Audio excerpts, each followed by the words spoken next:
যে সবার হাসির জন্য নিজের কান্নাকে গিলে ফেলেছিল। ঘরের আলো জ্বালাতে জ্বালাতে নিজের প্রদীপটা যে কবে নিভে গেছে খেয়াল করেনি। আমি নিয়ম ভাঙিনি, ভেঙেছি স্বপ্ন।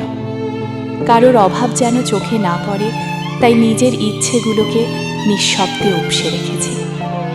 আমার কণ্ঠ ছিল আশ্বাসে ভরা, কিন্তু কেউ শুনেনি সেই কণ্ঠের ভিতরে ফাটল। আমি শক্তি ছিলাম বলেই আমার দুর্বলতার কোনো হিসাব রাখা হয়নি।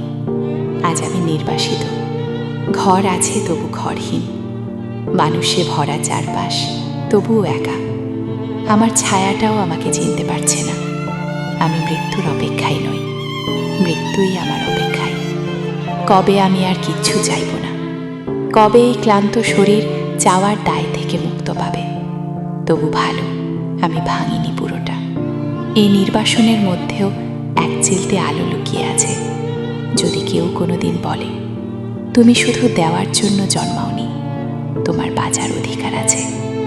যেদিন আমি আবার আমি হব, নিঃস্ব নয়, নির্বাসিত নয়, শুধু একান্তে নারী যে নিজেকেও ভালোবাসতে শিখেছে।